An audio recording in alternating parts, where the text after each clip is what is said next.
सी hello guys, हम लोग इस लेक्चर में लेके आए क्लास 10 के हिंदी का मोस्ट इंपॉर्टेंट ऑब्जेक्टिव क्वेश्चन। देख सकते हो यहाँ पे 100 क्वेश्चन लेके आया हूँ। पूरा चैप्टर का होगा। आई मीन क्लास 10 के जो हिंदी है, याद रखना यह जो परीक्षा मैट्रिक परीक्षा बिहार बोर्ड के लिए होगा, ठीक है ना, अदर बोर्ड वाले के लिए नहीं है। ये बिहार बोर्ड के लिए याद रखना 100 क्वेश्चन लेके आऊँ हिंदी का। और जो भी क्वेश्चन होगा मोस्ट इंपॉर्टेंट होगा। अगर ये 100 क्वेश्चन आप अगर डील कर लेते हो, 100 क्वेश्चन अगर ये ऑब्जेक्टिव का देख लेते हो, तो कम से कम 15 से 20 नंबर आपको क्लियर होने वाले यहाँ से। तो मेरे साथ लास्ट तक बने रहना, और अभी तक चैनल को सब्सक्राइब नहीं किया, सब्सक्राइब जरूर करना और बेल आइकन जरूर दबा लेना। चलिए क्वेश्चन की ओर बढ़ने का प्रयास करते हैं। सबसे पहला जो क्वेश्चन आपके सामने आता है इस प्रकार से क्वेश्चन क्या है, देखो क्वेश्चन सबसे पहले समझने का प्रयास करो। क्वेश्चन है क्या? क्वेश्चन कह रहे हैं यहाँ पे कि श्रम विभाजन और जाति प्रथा के लेखक कौन है। सबसे पहला हिंदी का पहला चैप्टर के राइटर के नाम पूछ रहा है। शायद आपको याद होगा कि श्रम विभाजन और जाति प्रथा का राइटर कौन है। तो इसका करेक्ट ऑप्शन क्या होगा? बाबा साहब भीमराव अंबेडकर है, यानी कि ऑप्शन आपको बी राइट हो जाएगा। इसमें शायद ही डाउट हो किसी को, यानी कि ऑप्शन आपको बी राइट हो जाएगा। चलिए 2 नंबर क्वेश्चन कर रहे हैं यहाँ पे। क्वेश्चन है कि लेखक बेरोजगारी का प्रमुख और प्रत्यक्ष कारण किसे मानते हैं। देखिए जो लेखक बेरोजगारी का प्रमुख और प्रत्यक्ष कारण किसे मानते हैं, सबसे पहले हम 2-3 बात बताते हैं। अगर आप जाति में नाई है, आपका काम है बाल काटना, ठीक है, तो आप बाल काटोगे। अगर आपको बाल काटने नहीं आता है तो आप सब्जी बेचने नहीं जाइए, क्योंकि आप क्या कहिएगा, हम भगत जी नहीं, हम बैगन नहीं बेचेंगे। आप क्या कीजिएगा, आप सोचिएगा हम नाई है तो हम कैसे काटेंगे। तो यहाँ पे जाति प्रथा आ जाता है, क्योंकि आपके मन में क्या ढुका हुआ है कि हम एक हजाम है, हम नाई है, तो हम सब्जी नहीं बेच सकते हैं। आप अगर हलवाई है तो आप नाई नहीं बन सकते हैं, क्योंकि आपको हलवाई का काम नहीं करने आता। जात के आप हलवाई है, मान लो सपोज हम जात के सब हलवाई है, ठीक है, तो हमको कहेगा कि बाल काटना, लेकिन हमको बाल काटने आता है, हम नाई का काम कर सकते हैं, हलवाई का काम नहीं कर सकते। लेकिन जात के हलवाई है तो हम क्या करेंगे, हलवाई के काम करने जाएंगे, लेकिन हमको आता नहीं है। तो यह होता है जाति प्रथा का रीजन। तो क्या हो सकता मेरे दोस्त, लेखक कहते हैं कि बेरोजगार, इसी वजह से लोग बेरोजगार है, ठीक है ना। बेरोजगार का प्रमुख और प्रत्यक्ष कारण किसे मानते हैं, तो जाति प्रथा को मानते हैं। ऑप्शन आपको सी राइट हो जाएगा। समझ गए। चलिए नेक्स्ट क्वेश्चन देखो, 3 नंबर क्वेश्चन। 3 नंबर क्वेश्चन जो आपके सामने क्वेश्चन है, यह आधुनिक सभ्य समाज श्रम विभाजन को आवश्यक क्यों मानता है। जो आधुनिक सभ्य समाज है, समाज मतलब जानवे करते हैं अटी पटी जो समाज होता है, एक टोला बनता है, गांव बनता है, टोला से गांव बनता है, ठीक है।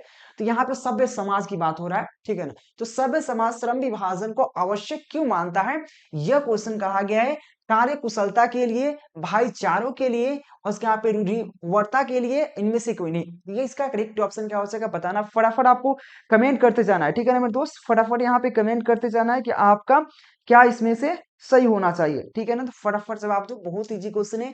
आधुनिक जो सभ्य समाज है किसको कार्य कुशलता के लिए वह क्या आवश्यक मानते हैं, यानी कि ऑप्शन आपको ए राइट हो जाएगा। चलिए नेक्स्ट क्वेश्चन देखो यहाँ पे 4 नंबर क्वेश्चन। 4 नंबर क्वेश्चन जो कहा कि जाति विभाग सॉरी श्रम विभाजन और जाति प्रथा पार्ट बाबा साहब भीमराव, जो बाबा साहब ने है कि किस भाषण का यहाँ पे संपादित अंश है। सिंपल क्वेश्चन है कि आप जो बाबा साहब भीमराव अंबेडकर हैं, उन्होंने एक भाषण दिया था, उस भाषण का एक छोटा सा अंश जो आपको पढ़ना है, श्रम विभाजन और जाति प्रथा। जैसे एक 12th में भी पढ़ना है, 10th में आपको जयप्रकाश नारायण का आपने नाम सुना होगा, संपूर्ण क्रांति, जो आपको इतिहास में पढ़ना है, राजनीतिक में पढ़ना है, और ये आपको 12th में भी जाकर पढ़ना है। उन्होंने एक भाषण दिया था संपूर्ण क्रांति, पटना के गांधी मैदान में। उसी प्रकार से अंबेडकर जी ने, यानी कि बाबा साहब अंबेडकर जी ने एक भाषण दिया था। कौन भाषण था वही पूछा जा रहा है। उस भाषण का एक अंश था श्रम विभाजन और जाति प्रथा। उसी भाषण में इस मुद्दा को उठाया था, श्रम विभाजन और जाति प्रथा पे, क्योंकि आपको पता है बाबा साहब भीमराव अंबेडकर दलित जाति के थे, आपको पता है। तो कौन हो जाएगा इसमें, ठीक है ना। बहुत सारा भाषण, इसका करेक्ट ऑप्शन क्या हो जाएगा 4 का। तो आप जवाब बिल्कुल इजी से देख सकते हैं। तो क्या हो जाएगा इसका करेक्ट ऑप्शन, आपके सामने इस प्रकार से जवाब देने का प्रयास करो। 4 नंबर क्वेश्चन क्या हो जाएगा, तो याद रखना यहाँ पे इनहेलेशन ऑफ, यहाँ पे कास्ट। कास्ट मतलब क्या होता है, आपने पूछा कौन से कास्ट है, कास्ट मतलब जाति होता है, यानी कि ऑप्शन आपको सी राइट हो जाएगा। चलिए 5 नंबर क्वेश्चन देख सकते हो। 5 नंबर क्वेश्चन है, यहाँ पे अंबेडकर का जन्म किस परिवार में हुआ है। शायद ये सबको पता है, जो अंबेडकर जी है उनका कहाँ किस परिवार में जन्म हुआ है, तो दलित परिवार में, यानी कि पिछड़े परिवार में। देखो ऑप्शन देखो, दलित परिवार है, बिल्कुल ऑप्शन सी में है दलित परिवार, यानी कि ऑप्शन आपको सी राइट हो जाएगा। चलिए नेक्स्ट क्वेश्चन देखो आपको, नेक्स्ट क्वेश्चन देखिए यहाँ पे 6 नंबर जो क्वेश्चन है, डॉक्टर अंबेडकर ये माता जी का क्या नाम है? यानी कि डॉक्टर अंबेडकर कहने का मतलब है बाबा साहब भीमराव अंबेडकर। उनका फुल नाम है डॉक्टर बाबा साहब भीमराव अंबेडकर, ठीक है ना? ऐसे कह सकते हैं। तो यहाँ पे डॉक्टर अंबेडकर के माता जी का नाम क्या है? यह क्वेश्चन कहा गया है रानी बाई, कुंती बाई, शीला बाई, भीमा बाई। तो इसका करेक्ट ऑप्शन क्या होगा? बहुत प्यारा सा क्वेश्चन है। 6 नंबर जवाब देने की प्रयास करो। 6 का करेक्ट ऑप्शन क्या हो जाएगा? ठीक है ना? फटाक से जवाब दीजिए कि 6 का करेक्ट ऑप्शन क्या हो जाएगा? ठीक है ना? इसका करेक्ट ऑप्शन क्या हो जाएगा? भीमा बाई। ठीक है ना? ऑप्शन आपको क्या हो जाएगा? डी राइट हो जाएगा, भीमा बाई। उनकी माताजी का क्या नाम था? भीमा बाई था, यानी कि ऑप्शन डी राइट हो जाएगा। चलिए नेक्स्ट क्वेश्चन देखो, 7 नंबर क्वेश्चन है, डॉक्टर भीमराव अंबेडकर का जन्म कब हुआ था? उनका जन्म की बात किया गया। देखो जब कोई आदमी फेमस होता है तो उनका जन्म, मृत्यु, उनका माता पिता, उनका ए टू जेड खानदान के बारे में आपको पढ़ना होता है। तो कुछ ऐसा आप भी काम करो कि आपके खानदान क्या, आप क्या कर रहे हो, क्या खा रहे हो, क्या पी रहे हो, ए टू जेड आपके बारे में पढ़ना को मिले। ठीक है, तो ऐसा कुछ काम जरूर करना। तो डॉक्टर भीमराव अंबेडकर का जन्म कब हुआ था, यह क्वेश्चन कहा गया है। तो 7 का करेक्ट ऑप्शन क्या हो जाएगा? बहुत प्यारा सा क्वेश्चन है, जवाब आ रहा है सबका। तो क्या हो जाएगा करेक्ट ऑप्शन? याद रखना 14 अप्रैल 1891 ईस्वी को हुआ था, इसलिए ऑप्शन आपको डी राइट हो जाएगा। क्या हो जाएगा? 14 अप्रैल 1900 क्या हो जाएगा? 1891 ईस्वी को हुआ था, इसलिए ऑप्शन आपको डी राइट हो जाएगा। चलिए 8 नंबर क्वेश्चन देखो। 8 नंबर क्वेश्चन है, डॉक्टर भीमराव अंबेडकर का जन्म कहाँ हुआ था? देखो पहले तो जन्म कब हुआ था, अब जन्म कहाँ पे हुआ था। तो जन्म कहाँ पे हुआ था? तो याद रखना ये जो हुआ था महू मध्य प्रदेश में हुआ था, यानी कि ऑप्शन आपको 8 का क्या हो जाएगा? ए राइट हो जाएगा। क्या हो जाएगा ऑप्शन का? महू मध्य प्रदेश में हुआ था, यानी कि ऑप्शन ए राइट हो जाएगा। ठीक है ना? चलिए नेक्स्ट क्वेश्चन की बात कर लेते हैं। यहाँ पे 9 नंबर क्वेश्चन है, जाति प्रथा, जाति प्रथा श्रम विभाजन के साथ साथ किसका रूप लिए हुए है? जो जाति प्रथा है वो श्रम विभाजन के साथ साथ किसका, जो जाति प्रथा श्रम विभाजन के साथ साथ किसका रूप लिए हुए? स्वतंत्रता का, यहाँ पे भ्रातृत्व का, उसका यहाँ पे श्रमिक विभाजन का, इनमें से कोई नहीं। तो 9 का करेक्ट ऑप्शन क्या होगा? यहाँ पे जवाब दीजिए कि 9 का करेक्ट ऑप्शन क्या हो जाएगा। बहुत प्यारा सा क्वेश्चन है कि 9 का करेक्ट ऑप्शन क्या हो जाएगा? जो यहाँ पे जाति प्रथा जो है श्रम विभाजन के साथ साथ किसका रूप लिए हुए? तो याद रखना यहाँ पे श्रमिक विभाजन का, यानी कि ऑप्शन सी राइट हो जाएगा। चलिए ये सब क्वेश्चन आपको चैप्टर 1 से ही ज्यादातर है। अभी आपको आएगा, नेक्स्ट क्वेश्चन भी आएगा। आप पे डॉक्टर भीमराव अम्बेडकर देखते हैं, डॉक्टर भीमराव अम्बेडकर के आप पे किस प्रथा को आर्थिक पहलू से खतरनाक मानते हैं? यानी कि कौन ऐसा प्रथा है जिसको कौन ऐसा प्रथा है जिसको आर्थिक आर्थिक पहलू से खतरनाक मानते हैं? जो आर्थिक पहलू होता है उससे भी खतरनाक है, कौन ऐसा प्रथा है? सिंपल है, जाति प्रथा। जाति प्रथा को बहुत खतरनाक मानते हैं, यानी कि ऑप्शन आपको डी राइट हो जाएंगे। चलिए नेक्स्ट क्वेश्चन देखो मेरे दोस्त, यहाँ पे 11 नंबर क्वेश्चन क्या कहा? ऐसे ही लड़के आगे चलकर, ऐसे ही लड़के आगे चलकर क्या बोलते हैं? गुंडे, चोर, डाकू बनते हैं। यह पंक्ति कहानी के किस पात्र ने कहा है? यानी कि आपने पढ़ा होगा 20 का दांत, पढ़ा है ना? और एक आपको 20 का दांत पढ़ा होगा, उसमें एक कोई ऐसा व्यक्ति है, कौन ऐसा व्यक्ति बताऊंगा अभी, ठीक है? सेन साहब की धर्मपत्नी, गिरधर, सेन साहब, खोखा। इसमें से कौन ऐसा व्यक्ति है जो यह बात बोलता है कि ऐसे ही लड़का आगे जाकर चोर, डाकू, मवाली बनता है? तो कौन है, कौन कहता है? ये क्वेश्चन कहा गया है।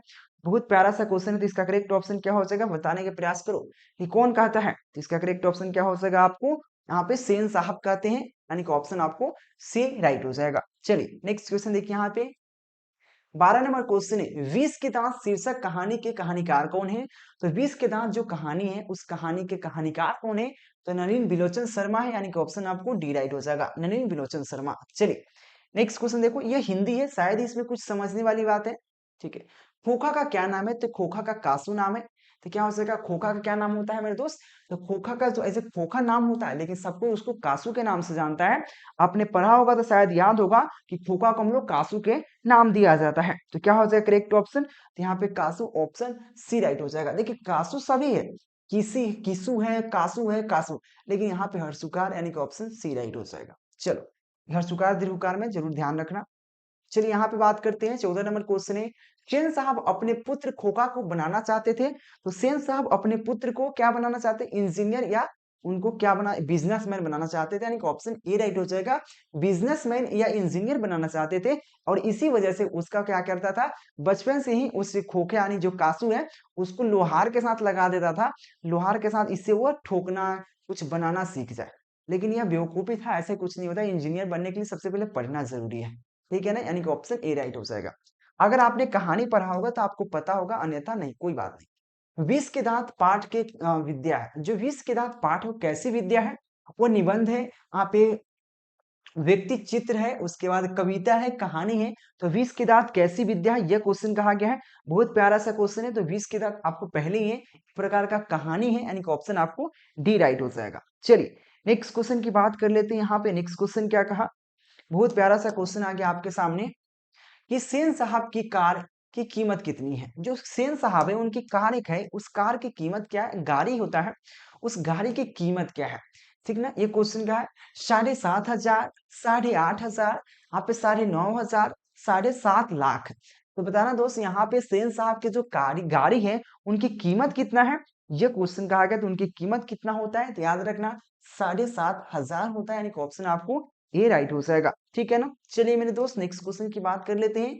क्वेश्चन है, नलिन विलोचन शर्मा का जन्म कब हुआ था। तो नलिन विलोचन शर्मा का जो जन्म हुआ था 18 जनवरी 1916 ईस्वी को हुआ था, यानी कि ऑप्शन आपको 17 का बी राइट हो जाएंगे। चलिए 18 नंबर क्वेश्चन देखो मेरे दोस्त, क्वेश्चन क्या कर रहा है यहाँ पे, मोटर कार को किससे खतरा हो सकता था। तो मोटर कार को किससे खतरा हो सकता था, तो याद रखना किससे खतरा हो सकता था, तो खोखा से। जो खोखा आई मीन कासू है, उससे ये खतरा हो सकता था। देखिए खोखा और कासू एक ही है, खोखा से या कासू से, खोखा और कासू एक ही है, शायद दोनों एक ही है, ठीक है ना। तो आंसर के लिए आप ए भी मार सकते हो और सी भी मार सकते हो, क्योंकि दोनों का नाम एक ही है, खोखा या कासू, ठीक है ना, यानी कि ऑप्शन सी राइट हो जाएगा। चलिए 19 नंबर क्वेश्चन देखो, 19 नंबर क्वेश्चन कहा, सेन साहब की आंखों का तारा कौन था।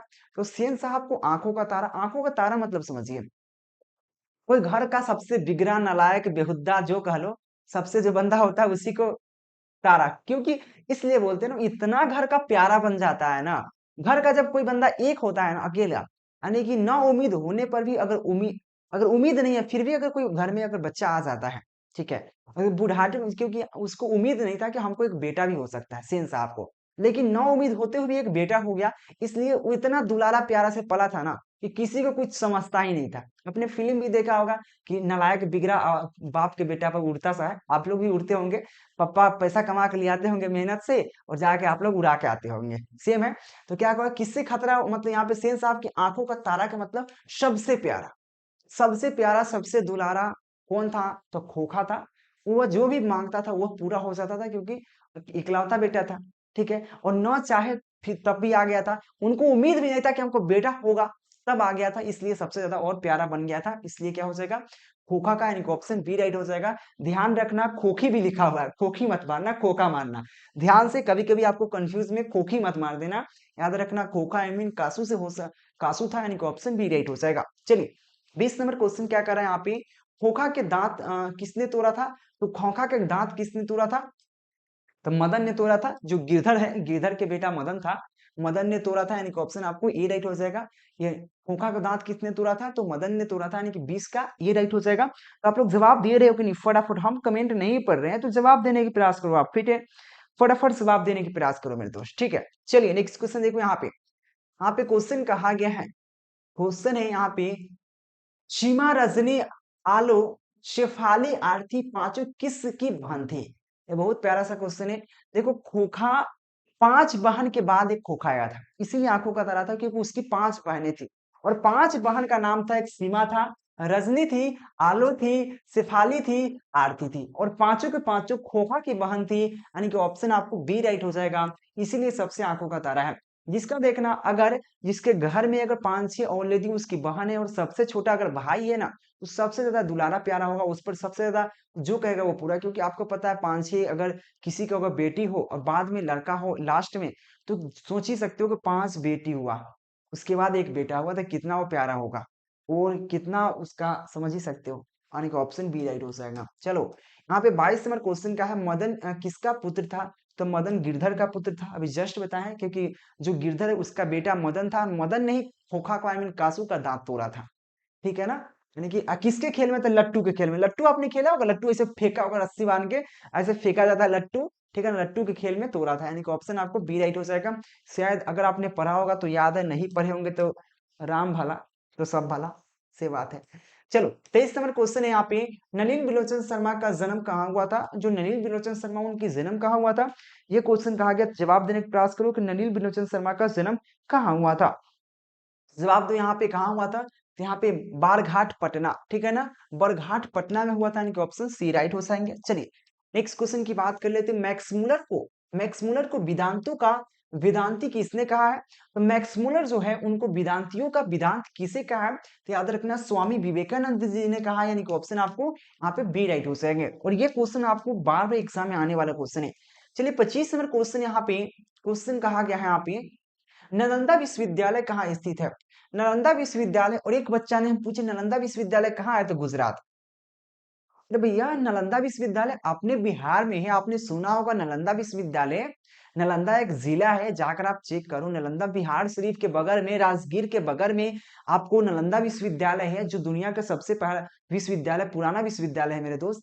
जो यहाँ के भी आपको विदेश के लोग यहाँ पे आकर पढ़ते थे, लेकिन जन्मे करते हो कि यहाँ पे क्या है, भारत है, यहाँ पे कुछ ऐसे कूटनीतिज्ञ और कुछ ऐसे कपटी लोग जो उसको जला दिए, ठीक है ना। तो नालंदा विश्वविद्यालय कहाँ है, तो बिहार में स्थित है, यानी कि ऑप्शन आपको ए राइट हो जाएंगे। चलिए नेक्स्ट क्वेश्चन देखो यहाँ पे, नेक्स्ट क्वेश्चन क्या है, 26 नंबर क्वेश्चन का कहा, देखो एक आपको एक पंक्ति दिया गया है, क्वेश्चन है, सब पुराने अच्छे नहीं होते।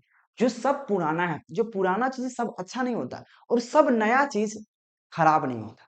क्वेश्चन कहा गया है, सब नए खराब नहीं होते और सब पुराने अच्छे नहीं होते। और यह पंक्ति किसने कहा था, या यह युक्ति किसकी है? ये जो युक्ति कहा गया है कि सब पुराने अच्छे नहीं होते और सब नए खराब नहीं होते, यह युक्ति किसकी है? यह क्वेश्चन कहा गया, ऑप्शन में आप देख सकते हैं विवेकानंद जी की, उसका रामकृष्ण यहाँ पे परमहंस जी की, उसका हजारी प्रसाद द्विवेदी जी की, कालिदास की। तो किसकी है बताना, 26 नंबर क्वेश्चन है, बहुत प्यारा सा क्वेश्चन है आपके सामने, ठीक है ना। इसका जवाब देना बहुत इजी क्वेश्चन है, और इससे पहले भी ये क्वेश्चन एक और बार आएगा, क्योंकि ये क्वेश्चन को डबल रखा हूं, तो उस पर ध्यान जरूर रखना, क्योंकि मैं पूछूंगा। तो याद रखना, कालिदास ने कहा था, कालिदास जो थे एक कवि है, ठीक है ना, सब पुराने अच्छे नहीं होते, सब पुराने अच्छे नहीं होते और सब नए खराब नहीं होता, किसकी युक्ति है? तो कालिदास के, यानी कि ऑप्शन डी राइट हो जाएंगे। चलिए नेक्स्ट क्वेश्चन आपको आता है, एक और क्वेश्चन, स्वामी विवेकानंद ने वहां पे वेदांतियों का वेदांती किसे कहा है? अभी जस्ट क्वेश्चन आया था, आपको मैं बता दूं, यहाँ पे क्वेश्चन सिर्फ उल्टा कर दिया है। देखो ये क्वेश्चन देखो, यह जो क्वेश्चन आया है मेरे, दो मैक्स मुलर को वेदांतियों का वेदांती किसे कहा? वो क्यों ने कहा है? स्वामी विवेकानंद। उल्टा कर देता है कि स्वामी विवेकानंद ने यहाँ पे वेदांतियों का वेदांती किसे कहा है, तो मैक्स मुलर को कहा है ना। यही क्वेश्चन आपको यहाँ पे आ गया है।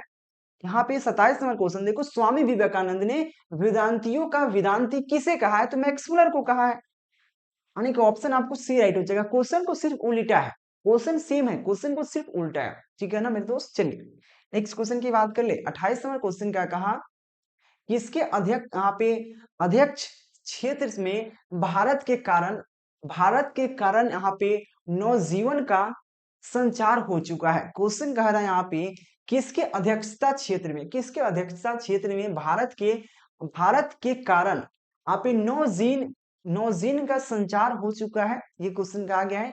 ऑप्शन है विधि शास्त्र, नीति कथा, भाषा विज्ञान, और इसके बाद द्योत विज्ञान। तो इसका करेक्ट ऑप्शन क्या होगा? ये क्वेश्चन ऐसे हैं, कुछ हटके क्वेश्चन है, जो आपके बुक में पढ़ना है उससे रिलेटेड क्वेश्चन है, लेकिन कुछ हटके क्वेश्चन है, ये न्यू क्वेश्चन है आपके लिए, शायद ही क्वेश्चन आपने पढ़ा होगा। इसका करेक्ट ऑप्शन क्या होगा? 28 का जवाब देने के प्रयास करो लोग, फटाफट जवाब दो यहाँ पे। इसका करेक्ट ऑप्शन क्या हो जाएगा मेरे दोस्त? तो इसका हो जाएगा नीति कथा, यानी कि ऑप्शन आपको बी राइट हो जाएंगे। चलिए 29 नंबर क्वेश्चन आपके सामने क्या है, क्वेश्चन यहाँ पे, दानिश नामक सोने का सिक्कों से भरा घड़ा किसे मिला था? क्वेश्चन कहा गया है यहाँ पे, दानिश नामक सोने के सिक्के का भरा एक घड़ा था, वो किसको मिला था, ये क्वेश्चन कहा गया है। इसका करेक्ट ऑप्शन क्या हो जाएगा यहाँ पे? वारेन हसेटिंग्स जो था उनको मिला था, यानी कि ऑप्शन सी राइट हो जाएंगे, ठीक है ना। चलिए एक क्वेश्चन पूछेगा एक और 30 नंबर क्वेश्चन क्या है यहाँ पे, मेघदूत का, समझना, यहाँ पे मेघदूत का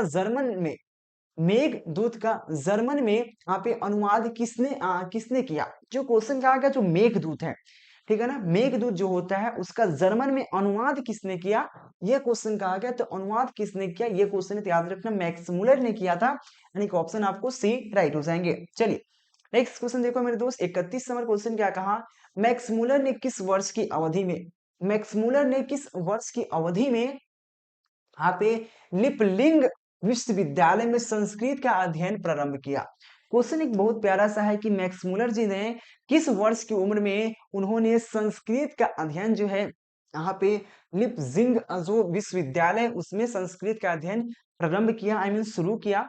तो कितने वर्ष की उम्र में, ऑप्शन है 15, 16, 17, 18। तो कितने वर्ष की उम्र में, 31 का करेक्ट ऑप्शन क्या होगा, जवाब देने के प्रयास करो मेरे दोस्त फटाफट। ठीक है ना, मैं सबका जवाब देख रहा हूँ, फटाफट जवाब दीजिए मेरे दोस्त। क्या हो जाएगा करेक्ट ऑप्शन यहाँ पे, 18 वर्ष की उम्र में उन्होंने विश्वविद्यालय में पहुंच चुके थे और संस्कृत का अध्ययन करने लग प्रारंभ कर दिया था, यानी कि ऑप्शन डी राइट हो जाएगा। चलिए 32 नंबर है क्वेश्चन, भारत से हम क्या सीखे क्या है, तो भारत से हम क्या सीखे एक प्रकार का भाषण है, I mean option C right हो जाएगा, भाषण है। चलिए नेक्स्ट क्वेश्चन देखो मेरे दोस्त, नेक्स्ट क्वेश्चन क्या कहा, मैक्समूलर के अनुसार सच्चे भारत का दर्शन कहाँ हो सकता है, तो ग्रामीण जो भारत होता है, चाहे गांव कह सकते हैं, ग्रामीण में कह सकते हैं, कि सच्चे भारत का जो दर्शन हो सकता है ग्रामीण क्षेत्र में हो सकता है, क्योंकि वहां पे एक ऐसे आपको भारत देखने को मिलेगा जहां पे प्राचीन भारत है। जैसे कि आप देखोगे ना कि कान्हा पे किसान हल को लिए हुए, बैल को हाँकते हुए मिलेंगे, हर एक मजदूर काम करते हुए मिलेंगे, कहीं रोड पे काम कर रहे हैं, कभी खेतों में काम कर रहे हैं, कहीं खलिहानों में काम कर रहे हैं। वो रियलिटी भारत देखना तो आपको गांव में जाना होगा, शहर में तो आपको एक क्या होता है, नहीं भ्रम दिखता है और एक छल कपट दिखता है शहरों में, लेकिन रियलिटी भारत का दर्शन ग्रामीण भारत में ही हो सकता है, यानी कि ऑप्शन सी राइट हो जाएगा, ग्रामीण भारत में सच्चे भारत का दर्शन हो सकता है, यानी कि ऑप्शन सी राइट हो जाएगा। चलिए नेक्स्ट क्वेश्चन 34 नंबर क्वेश्चन, यहाँ पे क्वेश्चन है, प्लेटो और कांट थे यहाँ पे महान क्या थे, दार्शनिक थे। तो यहाँ पे प्लेटो और कांट जो थे वो महान क्या थे, एक प्रकार का दार्शनिक थे, वो घूमने वाला दार्शनिक थे, यानी कि ऑप्शन आपको क्या हो जाएगा, ऑप्शन आपको बी राइट हो जाएंगे। चलिए ये सब क्वेश्चन ऑलरेडी आपने पढ़ा होगा कहीं ना कहीं। क्वेश्चन देखो 35 नंबर क्वेश्चन है, नाखून, आप एक क्वेश्चन है, नाखून का इतिहास किस पुस्तक से मिलती है, तो नाखून का इतिहास किस पुस्तक से मिलती है, यह क्वेश्चन है कामसूत्र, मेघदूत, महाभाष्य में इनमें से कोई नहीं। 35 नंबर जो क्वेश्चन का आएगा, जो नाखून हमारा सबके पास नाखून होता है, तो नाखून का जो हमारा इसका नाखून का जो इतिहास है, हिस्ट्री है, किस पुस्तक में मिलती है, यह क्वेश्चन का आएगा। तो 35 का करेक्ट ऑप्शन क्या होगा, जवाब देने का प्रयास कीजिए, इसका जवाब आपके पास है या नहीं, फटाफट जवाब दीजिए, अभी जवाब आया नहीं किसी का, तो बताना मेरे दोस्त, जल्द से जल्द जब बताने का प्रयास करो। तो इसका करेक्ट ऑप्शन क्या हो जाएगा, कामसूत्र एक बुक है, पुस्तक है, उसमें आपको नाखून का इतिहास मिलता है, ऑप्शन आपको ये राइट हो जाएंगे। चलिए नेक्स्ट क्वेश्चन 36 नंबर जो क्वेश्चन है, एक फिर क्वेश्चन आ गया क्या, आप ये सब पुराने अच्छे नहीं होते और सब नए खराब नहीं होता, ये किसकी पंक्ति, शायद ये क्वेश्चन का जवाब मैं नहीं बताऊंगा, जस्ट क्वेश्चन बताया था। इस क्वेश्चन का कमेंट बॉक्स में आंसर दो कि क्या होने वाला है, ठीक है ना, क्योंकि जस्ट क्वेश्चन आपको मैं बताया था। चलो ठीक है ना। 38 नंबर क्वेश्चन क्या कहा, 38 नंबर क्वेश्चन कह रहा है यहाँ पे, हजारी प्रसाद द्विवेदी रचित पाठ का नाम क्या है, तो हजारी प्रसाद जो द्विवेदी है उनके द्वारा जो रचित पाठ है वो कौन सा है, तो नाखून क्यों बढ़ते हैं, नाखून क्यों बढ़ता है, यह जो पाठ है यह हजारी प्रसाद द्विवेदी द्वारा लिखा गया पाठ है, यानी कि 37 का ए राइट हो जाएगा, क्या हो जाएगा यहाँ पे 37 का ए राइट हो जाएंगे, यानी कि ऑप्शन आपको क्या हो जाएगा, ए राइट हो जाएगा। चलो नेक्स्ट क्वेश्चन देखो मेरे दोस्त, क्वेश्चन कह रहे हैं यहाँ पे ललित निबंध है, तो ललित निबंध बात करें मेरे दोस्त, यहाँ पे क्या हो जाएगा, नाखून क्यों बढ़ते हैं, नाखून क्यों बढ़ते हैं एक प्रकार का ललित निबंध है, इसलिए ऑप्शन आपको बी राइट हो जाएगा, ठीक है ना। चलिए नेक्स्ट क्वेश्चन देखो, यह सब बहुत इजी इजी क्वेश्चन है। नेक्स्ट क्वेश्चन देखो यहाँ पे 39 नंबर क्वेश्चन क्या है, क्वेश्चन है पुराणों का मोह, क्वेश्चन है पुराणों का मोह समय वांछनीय ही नहीं होता, किस लेखक की पंक्ति है, क्वेश्चन कहा गया है यहाँ पे, पुराणों की मोह समय वांछनीय ही नहीं होता, यह किस लेखक की पंक्ति है, पंक्ति दिया गया है किस लेखक की है, ऑप्शन आपके सामने है, मैक्स मुलर है, यहाँ पे रामविलास शर्मा है, हजारी प्रसाद द्विवेदी है, अशोक वाजपेयी है, कौन ऐसे कवि है, कौन ऐसे लेखक है जो ने यह पंक्ति कहा है, यह क्वेश्चन है। तो इसका करेक्ट ऑप्शन क्या होगा, 39 का, बहुत इजी क्वेश्चन है, तो इसका करेक्ट ऑप्शन क्या हो सकेगा मेरे दोस्त, ऑप्शन यहाँ पे हजारी प्रसाद द्विवेदी जी हो जाएंगे, यानी कि ऑप्शन आपको सी राइट हो जाएगा। चलिए नेक्स्ट क्वेश्चन 40 नंबर क्वेश्चन यहाँ पे दधीची की हड्डी से क्या बनता है, क्वेश्चन क्या गया है यहाँ पे दधीची, दधीची की हड्डी से क्या बनता है, ये क्वेश्चन है, क्या बनता है यहाँ पे, तलवार बनता है, त्रिशूल बनता है, इंद्र का वज्र बनता है, कुछ भी नहीं। इसका करेक्ट ऑप्शन क्या होगा यहाँ पे दधती, यहाँ पे दध धीची, याद रखना दधीची की हड्डी से क्या बनता है? ये क्वेश्चन है। 40 का करेक्ट ऑप्शन क्या होगा मेरे दोस्त?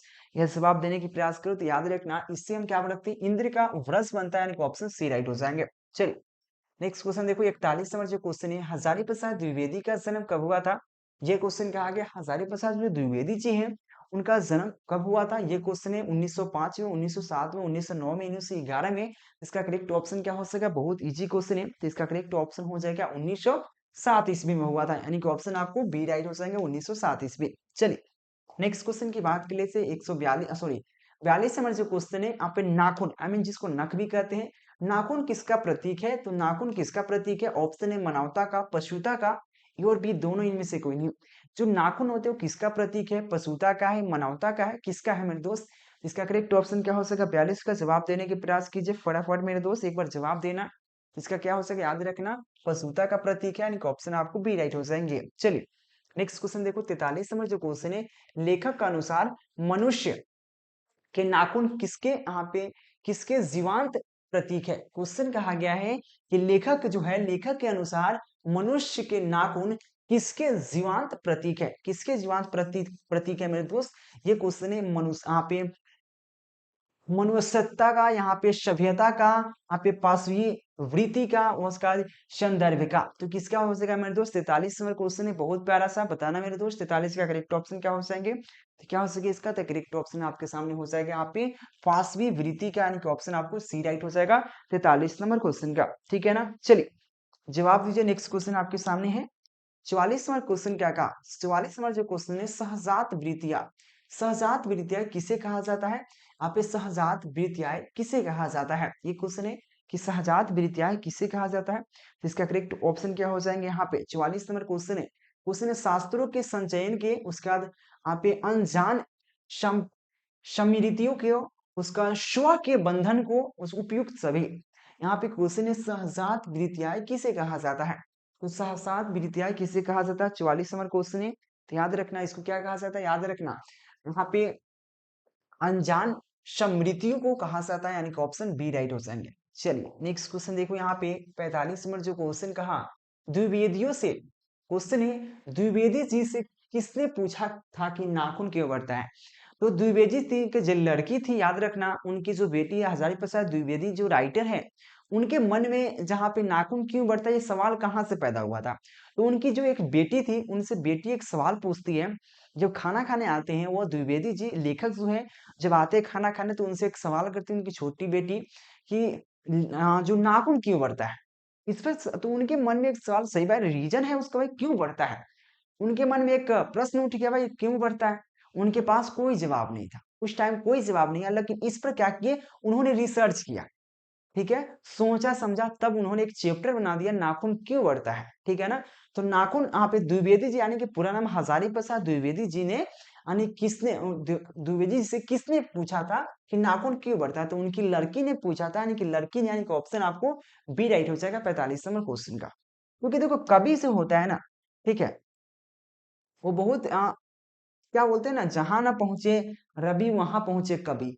आपने सुना होगा कवि एक ऐसे हैं जहां आपका सोच नहीं जाता है वहां तक कवि पहुंच जाता है। कवि का सोच ऐसा होता है, आप एक तिनका सा भी कुछ दिखाओगे ना उस पर भी एक कवि लिख देगा, कविता लिख देंगे। कवि का ऐसा दिमाग होता है, ऐसा उनका आंख, ऐसा नैन होता है कि उनको देखकर उसके बारे में ए टू जेड पता लगा सकते हैं कि क्या क्या है, उन पर एक कविता भी लिख देंगे।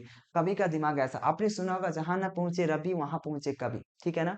ये क्वेश्चन आपके सामने 47 नंबर क्वेश्चन क्या है? यहाँ पे क्वेश्चन है नाखून क्यों बढ़ते हैं पाठ में, यहाँ पे बूढ़े ने सबसे बड़ी चीज किसे माना है? यानी कि क्वेश्चन कहा गया है नाखून क्यों बढ़ते हैं पाठ में, बूढ़े ने सबसे बड़ी चीज किसे माना है?